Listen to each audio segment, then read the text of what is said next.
en la Universidad de Santander en este importante evento en el 4º aniversario del Instituto de Estudios Humanitarios IEH. Saludamos en esta mesa de presidencia a la doctora Ligia Solano, vicerrectora académica de la Universidad de Santander, a la doctora Omaira Nelly Buitrago, vicerrectora administrativa y financiera de la Universidad de Santander, al doctor Wilson Camacho, director regional de Visión Mundial y representante del Nodo, al doctor Jeffrey Villaveses, oficial de información de OCHA, a la doctora Victoria Eugenia Arias, coordinadora de investigaciones de la Universidad de Santander y representante del Nodo.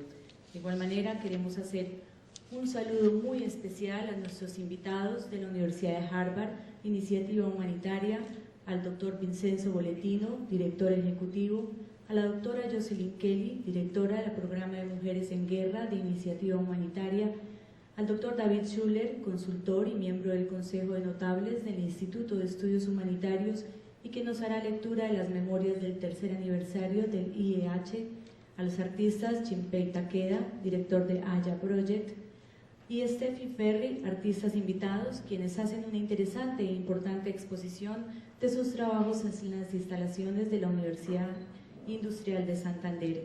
Quiero resaltar que el señor Ferri ha puesto a la venta un trabajo, un libro fotográfico sobre la violencia que ustedes podrán adquirir al final de la jornada. Para dar inicio a este evento, los invito a ponerse de pie para que con orgullo entonemos las notas del himno de Colombia. Humanitarios IEH arriba a su 4º aniversario en medio de avances y retos importantes en materia de posicionamiento en el concierto nacional y fuertes alianzas entre actores humanitarios como ONGs y agencias del Sistema de Naciones Unidas, académicos y sus grupos de investigación. Mediante cartas de intención que se renuevan cada año, la mesa directiva y los nodos regionales han trazado un camino que ha permitido generar escenarios de debate y reconocimiento de los temas humanitarios en distintos espacios geográficos del país que permiten hoy señalar la existencia de una red de estudios humanitarios con presencia internacional. Para dar inicio a este evento, invitamos al doctor Wilson Camacho, director regional de Visión Mundial y representante del Nodo.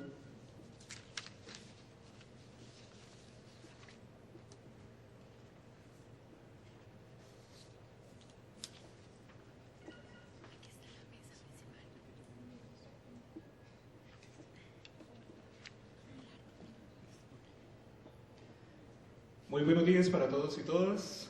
Nos alegra saludarles en esta mañana a cada uno de ustedes. Desde la mesa directiva del Instituto de Humanitarios IEH extendemos una cordial bienvenida a su 4º encuentro denominado El Reto Cerrando Brechas entre Academia y Actores Humanitarios.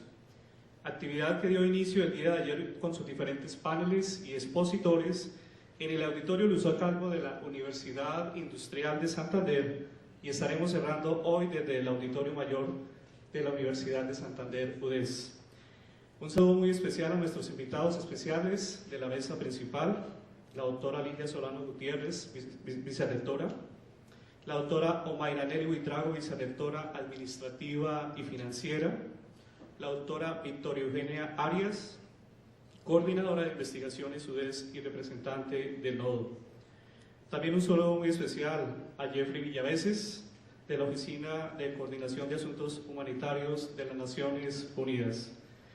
De igual manera queremos extender un saludo muy especial en esta mañana a nuestro presidente de la mesa directiva del IEH, el ingeniero Giovanni Cruz, de la Organización Visión Mundial, y al profesor Gonzalo Patiño de la Universidad Industrial de Santander. A cada una de las organizaciones y universidades que hacen parte del Nodo IEH Bucaramanga, que con su lucha y constancia hacen posible la realización de este evento entre universidades como la UDES, la Universidad Pontificia Bolivariana, la Universidad Industrial UIS y las organizaciones humanitarias como OCHA, Oficina para la Coordinación de Asuntos Humanitarios en Colombia.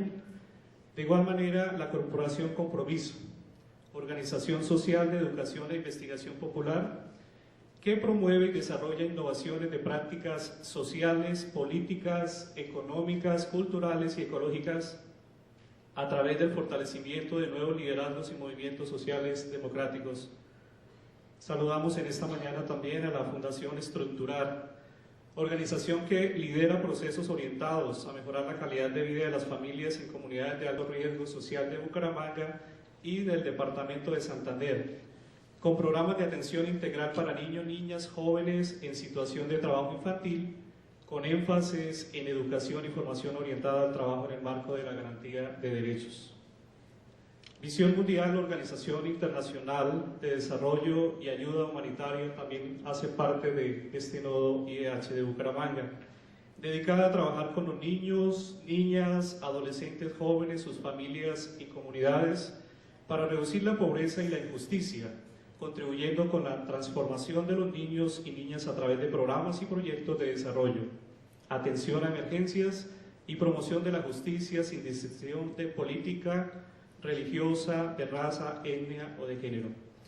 En esta oportunidad, Bucaramanga y su nodo regional, con su respaldo de su nueva mesa directiva, OCHA, ONUCIDA, Visión Mundial, Pastoral Social, CODES, Universidad Jorge Tadeo Lozano, Uniminuto y la UIS, abren sus puertas al diálogo y reflexión sobre distintos aspectos de la acción humanitaria.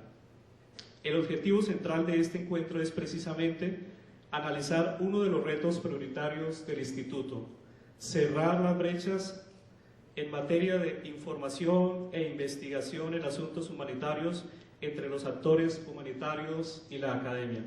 Una vez más, para todos, bienvenidos y bienvenidas.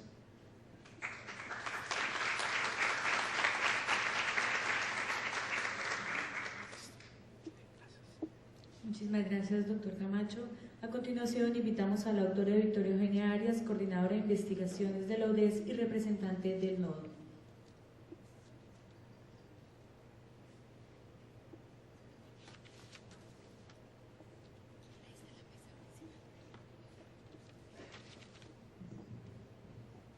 Buenos días a todos, muy bienvenidos a la Universidad de Santander, que les abre sus puertas para este importante evento que nos congrega para trabajar y colaborar en pro de la acción humanitaria en el país.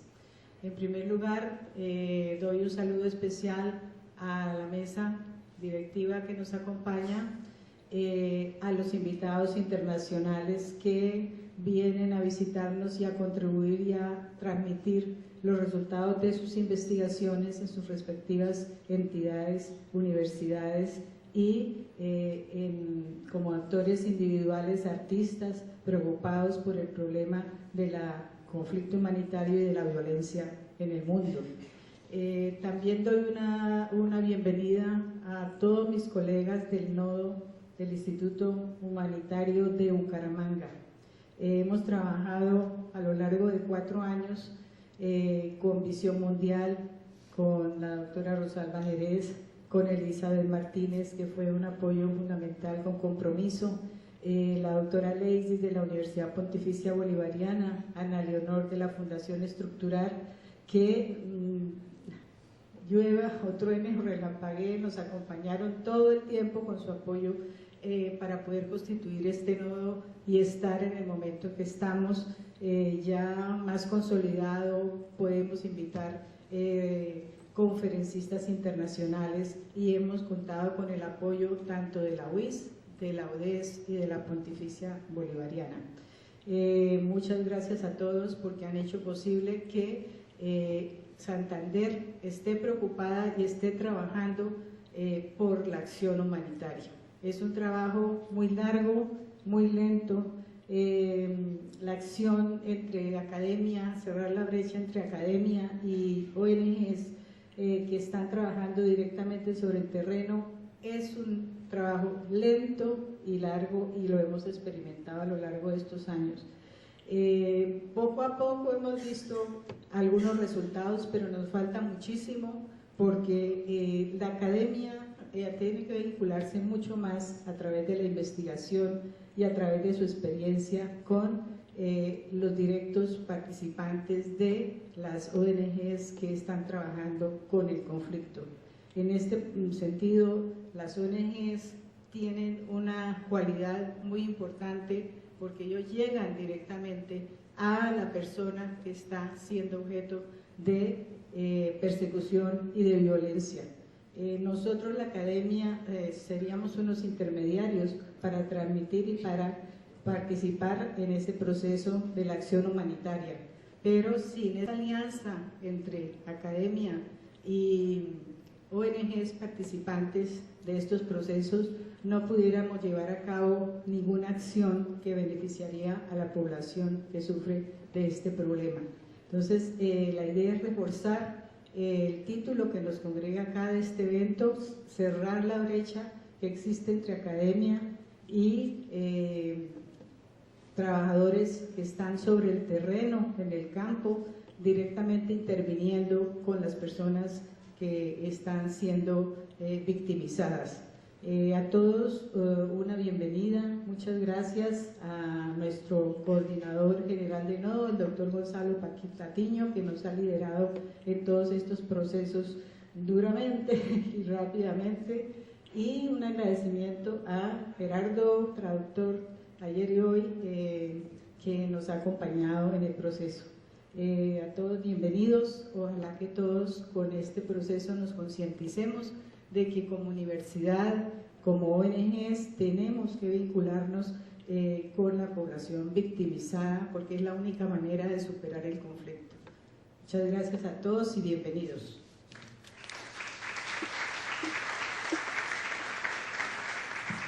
Muchísimas gracias, doctora Victoria Eugenia. Y a continuación invitamos a la doctora Ligia Solano, vicerrectora de la Universidad de Santander.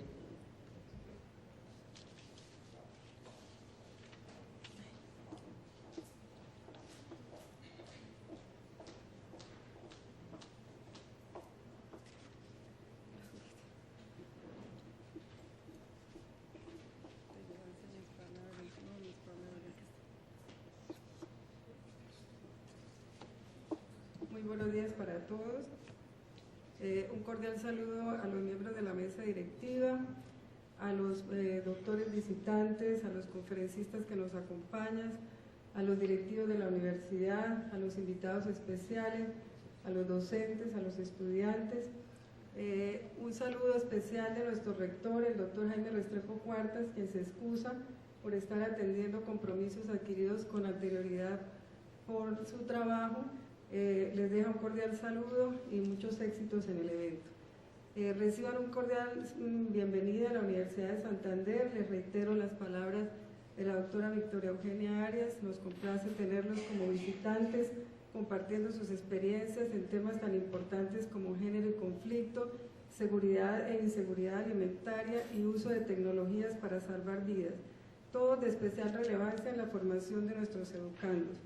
La Universidad de Santander, desde sus diferentes facultades y mediante sus programas de proyección social, llega a las poblaciones vulnerables no solamente de la ciudad, sino también del departamento de Santander, buscando contribuir con esto, con la solución de problemas que afectan la calidad de vida de la comunidad.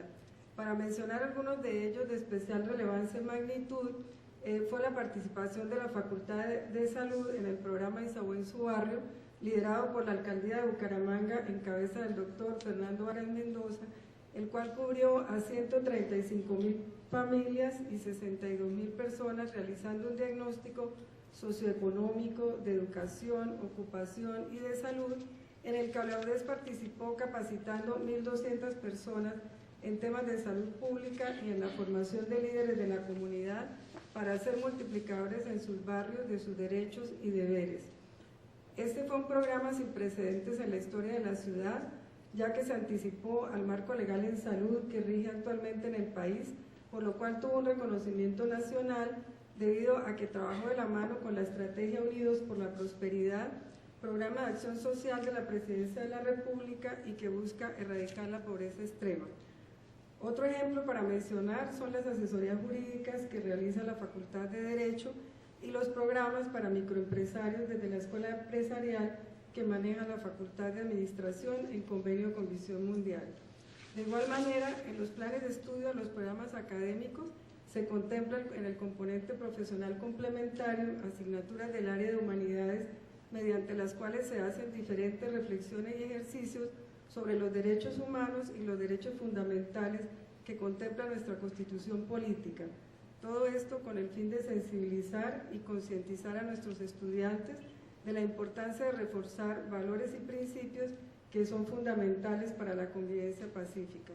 Hoy vamos a tener la gran oportunidad de oír expertos en las temáticas que se abordarán y el privilegio de llevarnos una mirada actualizada, lo que nos ayudará a reflexionar sobre el papel de cada uno de nosotros para hacer una sociedad cada vez más justa, pacífica y equitativa. Estoy segura que se cumplirán con éxito los objetivos planteados para este evento. Agradecemos la presencia de los conferencistas y a los participantes su asistencia. Muchas gracias.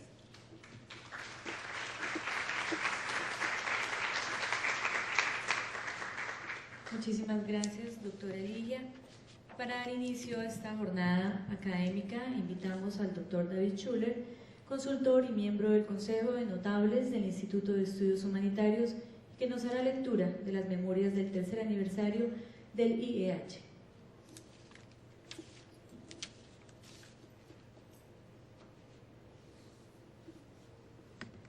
Muy buenos días a todos y a todas.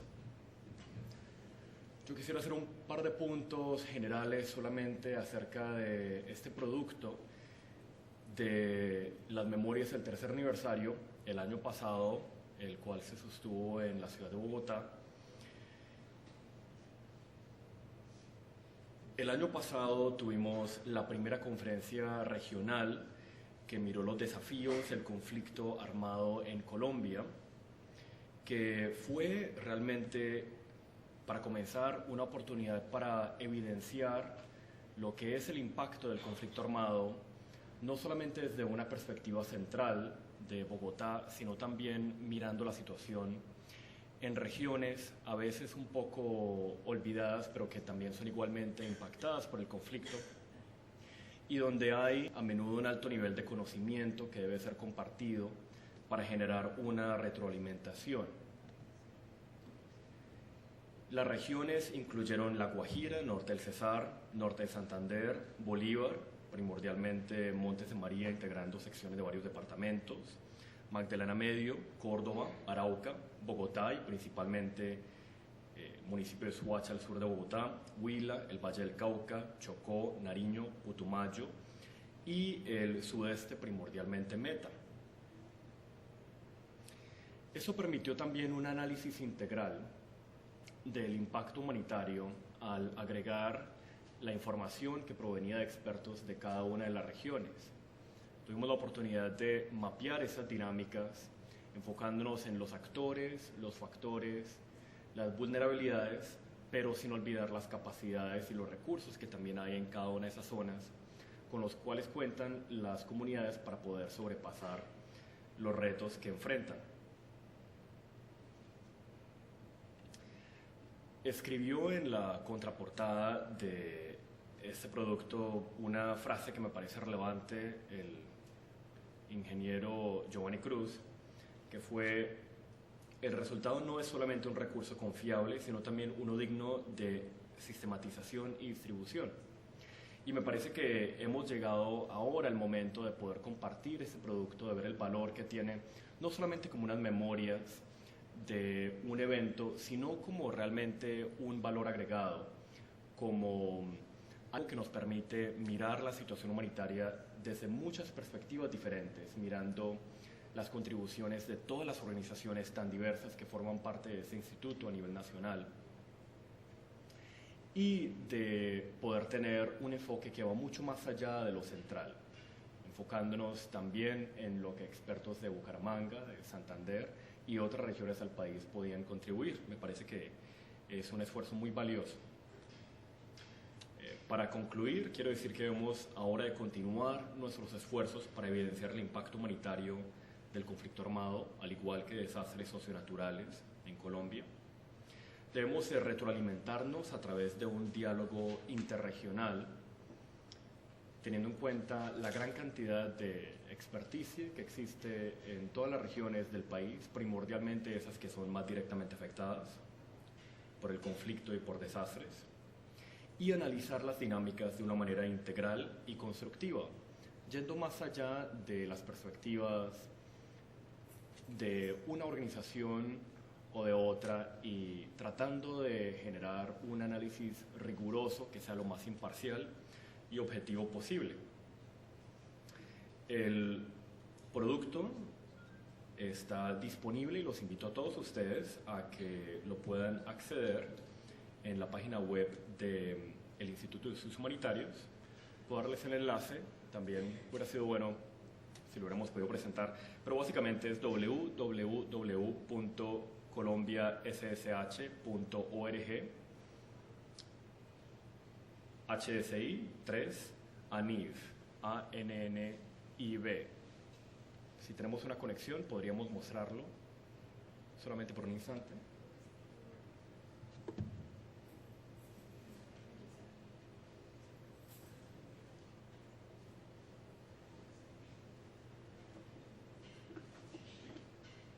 Este producto fue hecho tanto en inglés como en español. La primera versión que salió fue la de inglés. En ese momento la de español se está revisando de manera final y se estará publicando para distribuirse a través de nuestros aliados, miembros del instituto, de la mesa directiva de los nodos en todo el país. Entonces, quisiera invitarlos a todos a que utilicen esto como una referencia valiosa acerca de la situación humanitaria.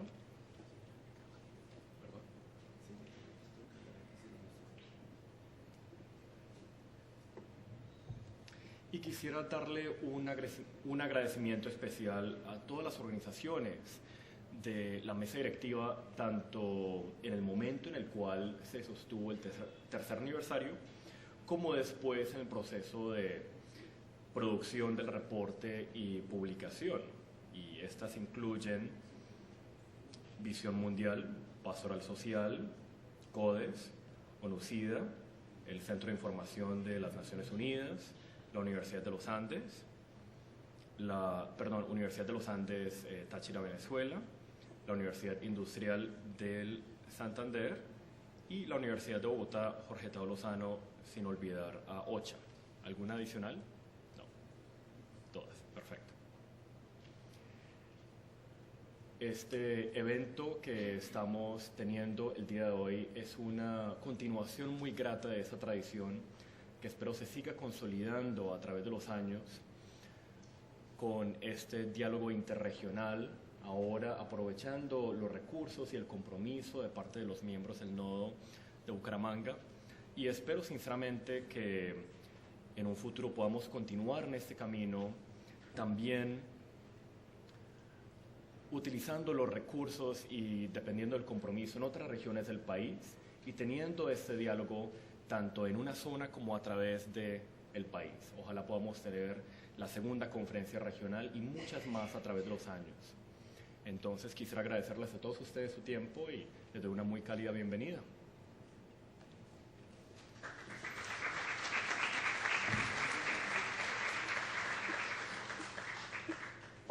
Muchísimas gracias. Queremos invitar a los miembros de la mesa directiva para que tomen asiento en la primera fila para dar inicio al primer panel. El conflicto armado en Colombia ha sido causante de dolor y sufrimiento humano de miles de mujeres y niñas, y este espacio humanitario de reconocimiento de diferencia y diversidad sigue relegado en las agendas públicas territoriales y nacionales. De ahí la importancia de una perspectiva internacional que permita recoger experiencias para cerrar las brechas existentes en nuestro país en este aspecto.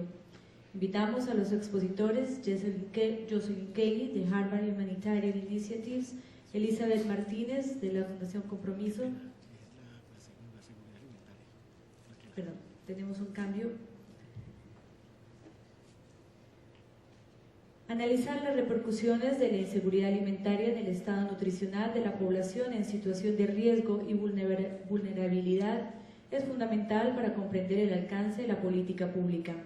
Ello supone también evaluar las capacidades locales para atender distintos tipos de emergencias e intervenciones humanitarias.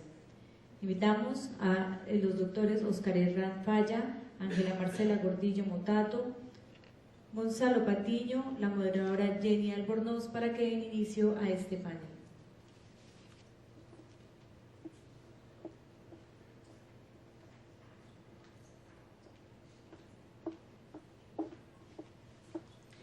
Muy buenos días para todas y todos. Hubo un pequeño cambio, como se dieron cuenta. Invito al profesor Oscar Hernán Falla y a la doctora Isabel Cristina Gallego, nuestros panelistas, por favor.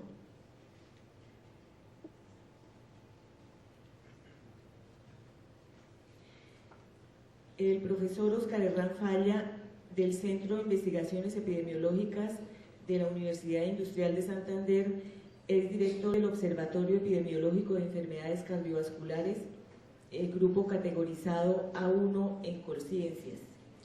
Y la doctora Isabel Cristina Gallego, nutricionista, es coordinadora nacional en salud de la organización Visión Mundial.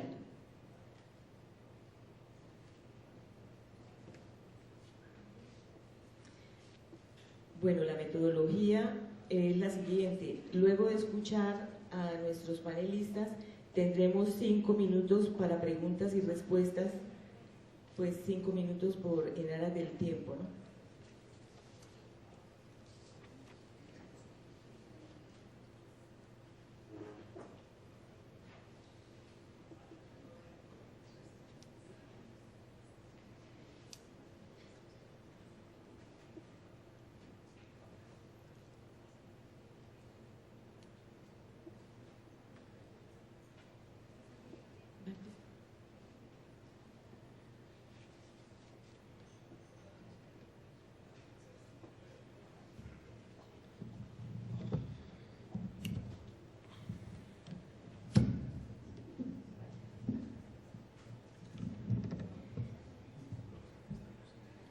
Bien, buenos días.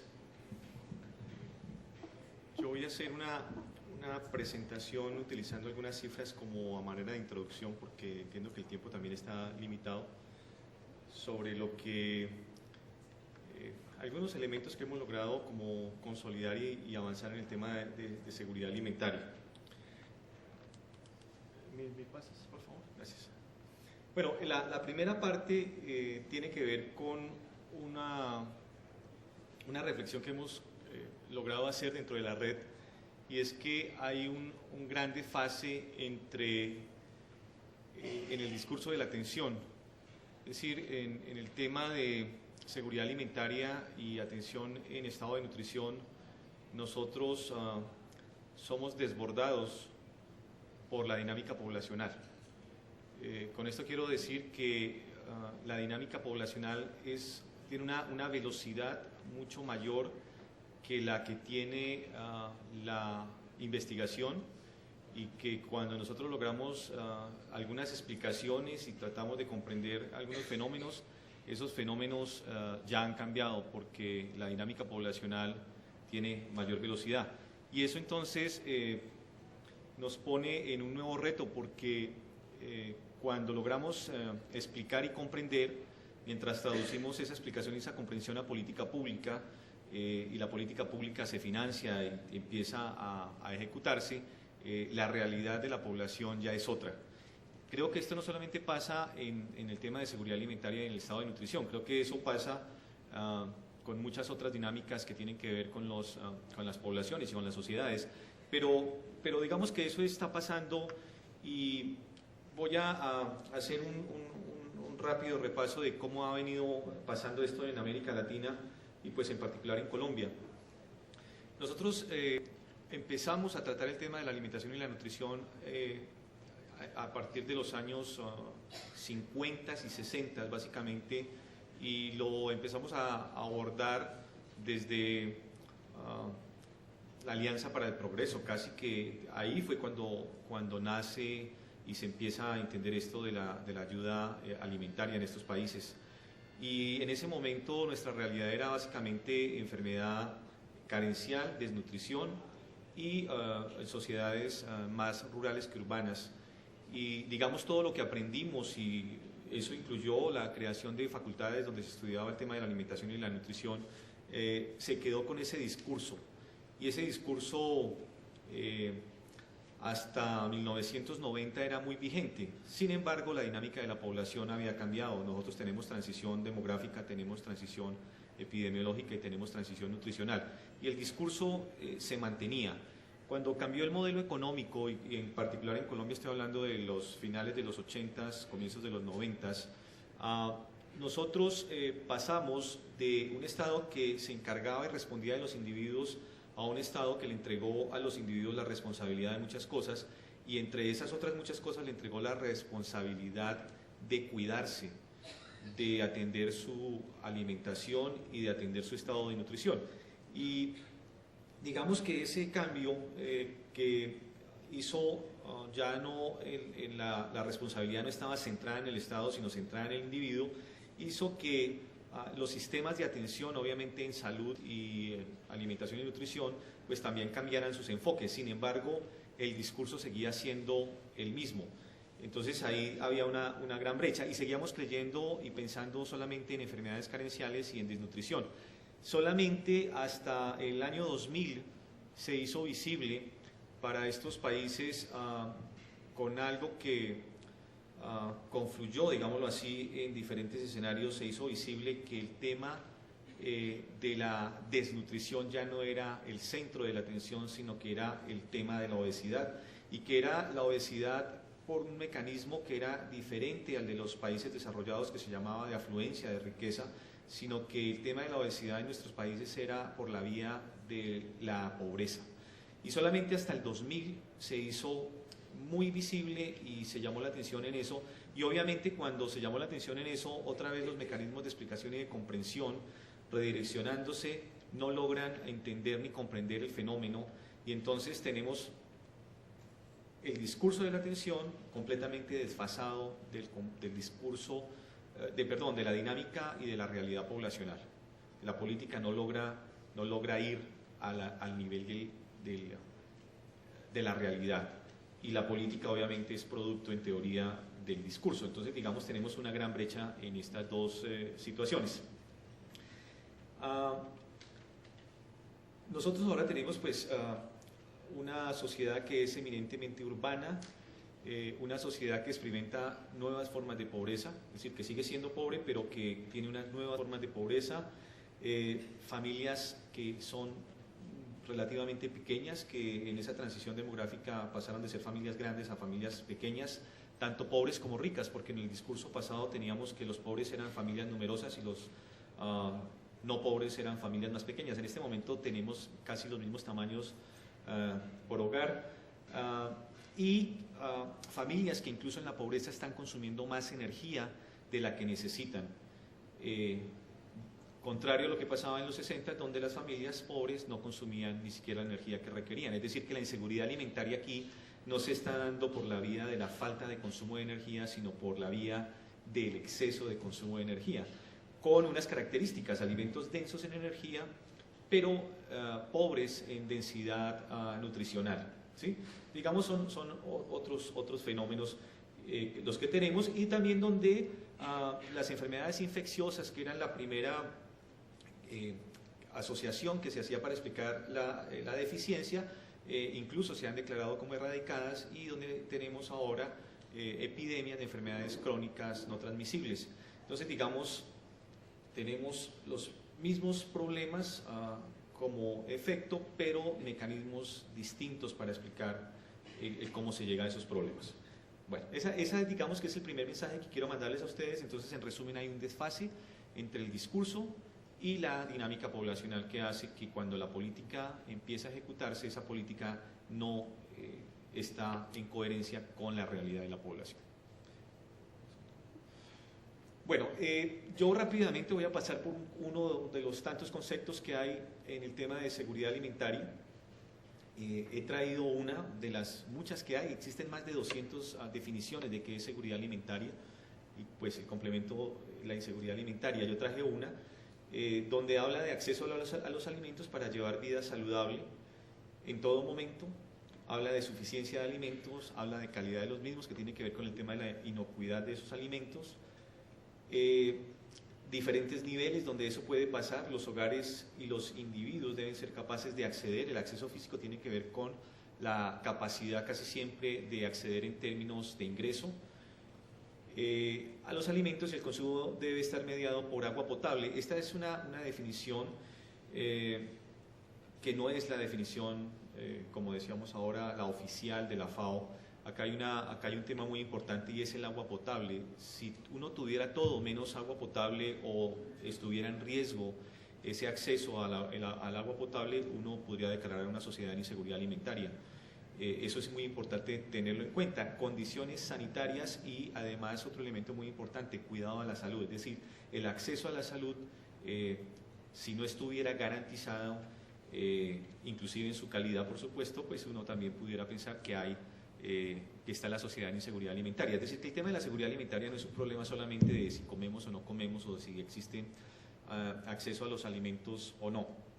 Tiene que ver con los tres otros elementos. El tema de la seguridad alimentaria y de su complemento en la inseguridad alimentaria se confunde muy frecuentemente con otros términos que se utilizan en nutrición. Se confunde con desnutrición, se confunde con malnutrición, se confunde con hambre, se confunde con pobreza, pero no necesariamente eso es lo mismo. Y entonces es importante también dejar claro que es muy importante cuando uno habla de seguridad alimentaria y de inseguridad alimentaria tener la definición al lado para no mezclar conceptos que no necesariamente son lo mismo.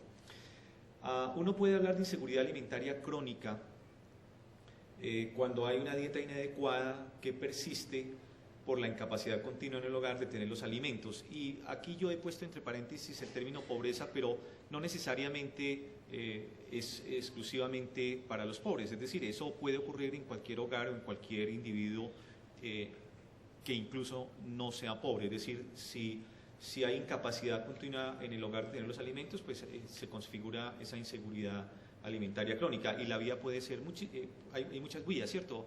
El conflicto, el desplazamiento, los bloqueos, etcétera, etcétera. Es decir, no solamente el hecho de ser pobre es lo que garantiza que no tenga inseguridad alimentaria crónica. Y hay una inseguridad alimentaria transitoria, donde ahora esa dificultad es temporal, y esa dificultad temporal puede darse por, entre otras cosas, los precios, los ingresos, la producción, y cuando esa inseguridad alimentaria transitoria se torna en un peor escenario, se llega al hambre. El hambre es la vía 2-1, es decir, primero hay inseguridad alimentaria transitoria y después inseguridad alimentaria crónica, y ahí es cuando se pasa a ese concepto de hambre. La siguiente, por favor. Ya lo había dicho, la inseguridad alimentaria es mucho más que no tener adecuación calórica, que fue como originalmente se empezó a trabajar el concepto. En la FAO todavía, cuando uno mide la inseguridad alimentaria, el concepto está limitado al consumo de energía, ¿sí? Pero eso es mucho más que eso. También es deficiencia de nutrientes, que es lo que estamos viviendo ahora, es enfermedad o malnutrición que nosotros llamamos invisible. Es decir, no la estamos viendo, pero está pasando dentro del individuo, fundamentalmente con las deficiencias de los micronutrientes. El tema es complejo de definir y por lo tanto complejo de medir. Hay más de 200 definiciones de lo que es seguridad alimentaria e inseguridad alimentaria. El concepto de seguridad alimentaria se ha propuesto en términos objetivos y en términos subjetivos, dada esa dificultad que hay para medirlo. En términos objetivos, pues abordado desde la investigación positiva, desde la modernidad, y es donde abordamos el tema de manera cuantitativa, es donde aproximamos magnitudes, prevalencias, incidencias y relaciones causales mediadas por ORs o por riesgos relativos. Es decir, es la forma cuantitativa de aproximarse a ese riesgo, y también hay propuestas de medición que nosotros consideramos subjetivas, que son más de una mirada posmoderna, donde el abordaje es eminentemente de tipo cualitativo y donde se habla de percepción de inseguridad alimentaria, donde se habla del riesgo de la inseguridad alimentaria, donde se habla del riesgo de la supervivencia en función de la seguridad alimentaria. Ninguna de estas dos aproximaciones es mejor que otra, una no es mejor que otra, y creo que en este momento lo que podemos afirmar es que son aproximaciones complementarias y obligatorias, dada la complejidad que hay al medir el concepto de seguridad alimentaria. Yo he traído algunos números porque yo vengo más del mundo moderno, positivo, de la epidemiología, y por eso entonces traigo números. Como les digo, no porque esto sea mejor, sino porque es una forma también de mirar el tema. He traído unos números que no han cambiado realmente mucho desde el 2007, que es cuando sale este informe, sobre cómo se configura un hogar desplazado y un hogar que es residente en una ciudad o en un municipio. Y aquí estamos mirando el porcentaje, esto es el porcentaje de inseguridad alimentaria medido en ese momento en esos hogares y por diferentes ciudades. Si usted rápidamente mira ahí, lo que está diciendo es que en el hogar desplazado hay más inseguridad alimentaria, no importa el método ni la definición con que se aborde esto, que en los hogares residentes, pero también lo que quiere decir es que el tema de la inseguridad alimentaria es un tema del que no se escapa a nadie realmente, ¿sí? Porque cuando uno mira que en Bogotá el 20%, uno de cada 5 hogares se encuentra en esa condición, pues no está diciendo que no haya un problema, es un problema muy grande, y que en los hogares desplazados es de casi el doble, y bueno, uno puede seguir haciendo ese tipo de análisis allí, pero en el hogar desplazado se encuentra más inseguridad que en los otros hogares, sin desconocer que en los otros hogares también existe esa inseguridad. La siguiente, por favor. Aquí estamos mirando hogares por debajo de la línea de pobreza. Hay muchas formas de medir la pobreza, esta es una de las formas, y básicamente la conclusión a la que se llega es a la misma. El hogar desplazado está más, en términos relativos, por debajo de la línea de pobreza que los hogares residentes. La siguiente, por favor. El promedio de personas, y esto tiene que ver con que a pesar de que estadísticamente uno puede hacer comparaciones y decir que los hogares residentes tienen menos personas, si usted mira los números absolutos en los hogares desplazados, esos números no son tan distintos, es decir, son hogares pequeños ahora también. La siguiente, por favor. Número de menores de 6 años. Otra vez, uno desde la estadística puede decir es que el hogar residente tiene menos número de menores de 6 años, pero también cuando mira el número de menores de 6 años en el hogar desplazado encuentra que aunque es mayor no es muy significativa esa diferencia, es decir, se encuentra una composición relativamente similar. La siguiente, donde estamos mirando número de menores de 12 años, básicamente es la misma conclusión la que se hace allí. La siguiente, edad promedio de las personas de esos hogares. Bueno, el hogar desplazado sí tiene una característica distinta. El promedio de edad de las personas en esos hogares es menor que el promedio de edad del hogar residente.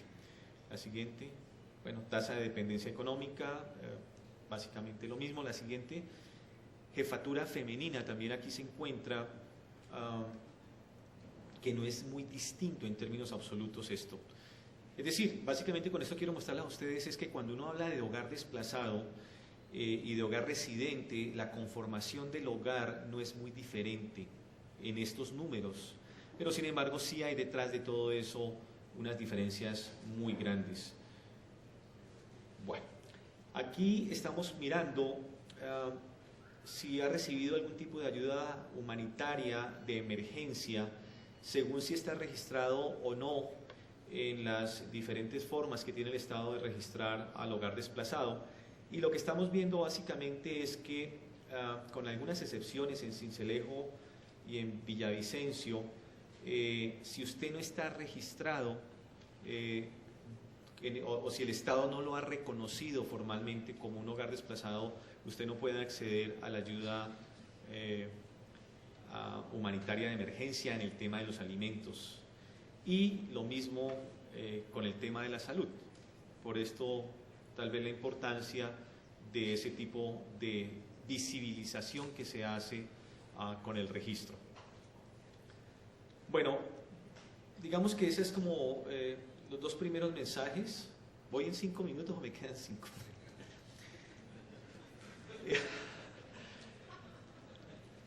Voy a comentar rápidamente algunos resultados que consideramos relevantes de la investigación que se hace local, que creo que es como tal vez lo que podemos aportar en ese intento de cerrar la brecha. Lo primero es una investigación que hicimos en función del patrón alimentario de acceso a los alimentos en familias desplazadas en un municipio que es receptor. Y bueno, muchas conclusiones, pero yo solamente quiero traer una. el patrón alimentario mostró que la calidad de la dieta en familias desplazadas es menor que en otros grupos vulnerables no desplazados. Cuando yo hablo de calidad de la dieta es otra forma de mirar la inseguridad alimentaria, ¿sí?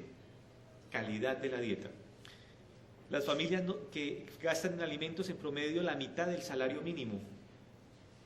Eso los pone automáticamente desde las metodologías cuantitativas en inseguridad alimentaria.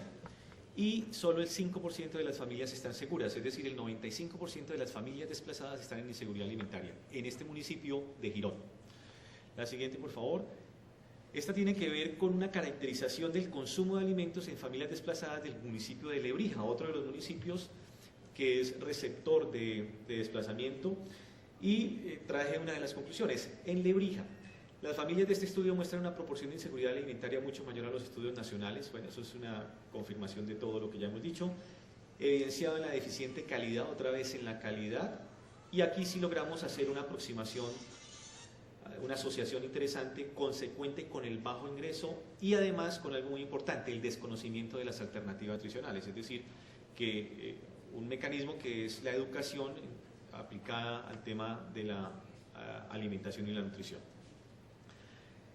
Bueno, más recientemente con el profesor Gonzalo Patiño hicimos, y con la ayuda de muchos de los que están acá, en este intento de cerrar brechas y de aproximar la academia y las ONGs y a la población desplazada, hicimos algunas aproximaciones de lo cual también ya hay publicaciones, una que tiene que ver con la estabilización socioeconómica y el derecho a la educación, porque es bien relevante el hecho de la educación, y la otra que tiene que ver con los escenarios en relación con su estabilización socioeconómica, en particular para los niños y para los adolescentes. Ya yo traigo ahí las referencias. Bueno, siguiente por favor. De eso que quiero resaltar en el tema de seguridad alimentaria, que en esos 272 hogares de familias desplazadas que nos abrieron las puertas, cuando preguntamos sobre los últimos 30 días, encontramos que el 34%, algo así como 1 de cada 3 hogares de esos 272, consumieron menos de lo que deseaban porque la comida no alcanzó. Eso es otra forma de mirar el tema de la inseguridad alimentaria, es decir, 1 de cada 3. Se quejaron de hambre por falta de alimentos, 5.5%. El hambre es una condición extrema. Dejaron de consumir al menos un desayuno, un almuerzo o una comida por falta de alimentos o dinero, 34.6% en estos hogares. La siguiente, por favor. Y ya para enlazar lo último que estamos haciendo y comentarlo, esto es parte de un estudio multicéntrico que estamos haciendo con la Secretaría Distrital, la Secretaría de Salud de Bogotá, con la Gobernación de Cundinamarca, con la Universidad Nacional de Colombia, el OPSAN, y bueno, pues la UIS, donde logramos hacer algo muy interesante en función de medir la magnitud, pero además también de aproximarnos a diferentes formas de medir la inseguridad alimentaria. La siguiente, por favor. En esta investigación que les estoy contando, que se hizo entre 2009 y 2011 y que todavía sigue analizándose, encontramos por diferentes métodos, yo aquí he traído 4 nomás, 2 objetivos y 2 objetivos, diferentes magnitudes de inseguridad alimentaria, para que ustedes se fijen cómo, dependiendo del concepto y de la forma de medir, uno encuentra la inseguridad. Para el caso particular del área metropolitana de Bucaramanga y Bucaramanga, la inseguridad puede estar entre el 85% y el 30%, dependiendo de la forma como uno la mida. Y aquí no estoy hablando de población desplazada ni pobre, sino estoy hablando de toda la población, incluidos los estratos 6, 5, 4. Es decir, que este es un problema que además presenta altas magnitudes. La siguiente, por favor. Y algunas de las conclusiones que hemos logrado discutir. Evidencia de que el gasto en un hogar es más eficiente en hogares con niños que en los conformados por solo adultos. Es decir, es más probable que haya inseguridad alimentaria en los hogares que están conformados solamente por adultos. La inseguridad se confunde frecuentemente con hambre, con desnutrición, con pobreza. Ya lo habíamos dicho, eso no es así, y depende de otras cosas de diferentes niveles. Permanecer en el municipio menos de un año en términos de población desplazada es protector, pero después de que pasa el primer año, y cuando dejan de ser, entre comillas, desplazados y se vuelven parte del paisaje y de la población, el riesgo aumenta. Es decir, que los desplazados durante el primer año tienen menos riesgo de inseguridad alimentaria, pero cuando pasa el primer año ya entran a tener mayores riesgos. La siguiente, por favor. La siguiente, creo que esto es lo mismo. La tenencia de la vivienda, que es algo muy importante porque teníamos algunos hallazgos, dejó de ser discriminante frente al tema de la seguridad alimentaria. Y esto es relevante en la medida en que cuando había un PAC y cuando había otro tipo de crédito hipotecario, estar con una vivienda propia, que no era todavía de uno, sino que la estaba pagando al banco, ponía a las familias en inseguridad alimentaria. Esto ya no es así. Y esto es una buena noticia porque finalmente los colombianos en general siempre tienen sueños transmitidos por la cultura, que es, entre otras cosas, tener una casa propia. Bien. La siguiente tiene que ver con variables que hemos encontrado asociadas por los diferentes métodos. Y esto nos ayuda a reforzar el tema del desfase del discurso teórico frente a la política. Yo voy a permitirme leer esta porque creo que es tal vez de lo más relevante que llevamos hasta ahora. Perder el empleo durante el último mes se asoció con inseguridad alimentaria declarada por un método subjetivo, una escala. La falta de poder discriminante con relación a los otros métodos puede deberse a que un mes no es suficiente tiempo para poner en inseguridad alimentaria al hogar. Eso es importante cuando uno va al hogar a preguntar por el desempleo. En el último mes todavía no hay inseguridad, porque va a depender de la red, de las otras cosas, pero después de que pasa un mes, se declara la inseguridad totalmente. La obtención de ingresos de manera esporádica, que es una aproximación al trabajo informal, que también representa incapacidad de ahorro, de tener créditos, baja calidad del empleo, inestabilidad laboral e incapacidad de comprar bienes, servicios y alimentos, explica la desnutrición por la vía del déficit de consumo de energía. Un elemento más de por qué la generación de empleo es un mecanismo para atender el tema de la desnutrición y de la inseguridad alimentaria. La siguiente. Acá hay algunas variables que hemos encontrado en nuestro trabajo. Presencia de menores de edad en el hogar se vuelve un factor protector. Esto es en contravía de los discursos. El nivel socioeconómico 1, factor de riesgo. Perder el empleo en el último mes, factor de riesgo. La inseguridad declarada por los métodos basados en la ingesta usual de energía se asoció a la presencia de menores de edad en el hogar, factor protector. El tiempo de permanencia en el municipio, menos de un año, factor protector. El pago de arriendo ahora, factor protector. Contar o no con el alcantarillado, factor de riesgo. Recibir ingresos esporádicamente, factor de riesgo. Y los modelos son relativamente buenos, no son modelos tan buenos. ¿Eso qué significa? Que faltan muchas variables por medir y que seguramente mucha de la explicación y la comprensión no se ha logrado todavía. La siguiente. Y quiero finalizar, ya esta es la penúltima, diciéndoles que hemos encontrado una relación nueva que sí está muy lejos de lo que es el discurso teórico y la justificación de la política pública que estamos teniendo ahora. Y es que la ayuda alimentaria que ofrece el Estado la ofrece con el fin de disminuir o erradicar el hambre y la desnutrición. Y así lo entendemos todos, desayunos escolares, almuerzos escolares, comedores comunitarios, ese tipo de programa, ¿okay? Se entiende para disminuir el hambre, erradicar, disminuir la desnutrición. Resulta que nosotros estamos encontrando que eso está funcionando para otra cosa, que es complementaria, es de la misma vía causal, pero que está funcionando para disminuir el riesgo de obesidad. Es decir, que mientras los que hacen ayuda, ejecutan la ayuda y financian la ayuda están pensando en una cosa, en la práctica, en la realidad, esa ayuda está sirviendo para otra cosa. Afortunadamente está sirviendo para eso, porque nosotros estamos en la mitad de una epidemia de enfermedades cardiovasculares y de crónicas, y un mecanismo es la obesidad, y en los niños es donde se recibe esta ayuda y donde el riesgo después termina haciéndose más grande. Y tenemos una explicación para esto, porque eso pudiera ser una aparente contradicción, pero lo que hemos encontrado en nuestros estudios es que Cuando las familias se hacen pobres y no reciben dinero o ayuda alimentaria, el plato de comida se hace más grande. Uno pensaría que se hace más pequeño, se hace más grande. Y se hace más grande porque la poca proteína que podían comprar la dejan de comprar. La proteína es lo que es caro. Y entonces les quedan excedentes para comprar energía, azúcar, carbohidratos que son baratos. Entonces pasan de un plato relativamente menos grande a uno relativamente pequeño, con mejor calidad, a uno más grande, sin calidad. Y entonces por eso es que la ayuda alimentaria está protegiéndolos contra la obesidad.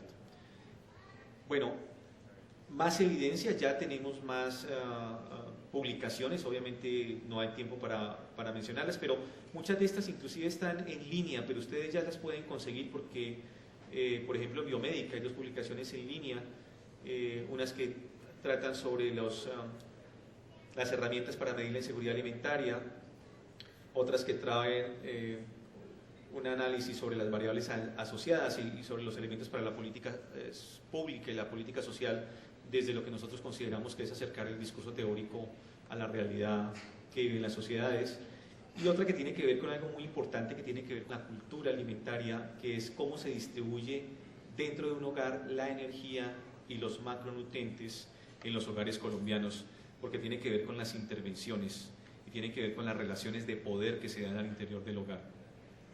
Bueno, esas las podrán ustedes consultar, como les digo, ya están disponibles, y con eso yo quisiera terminar pasándome del tiempo. Muchas gracias.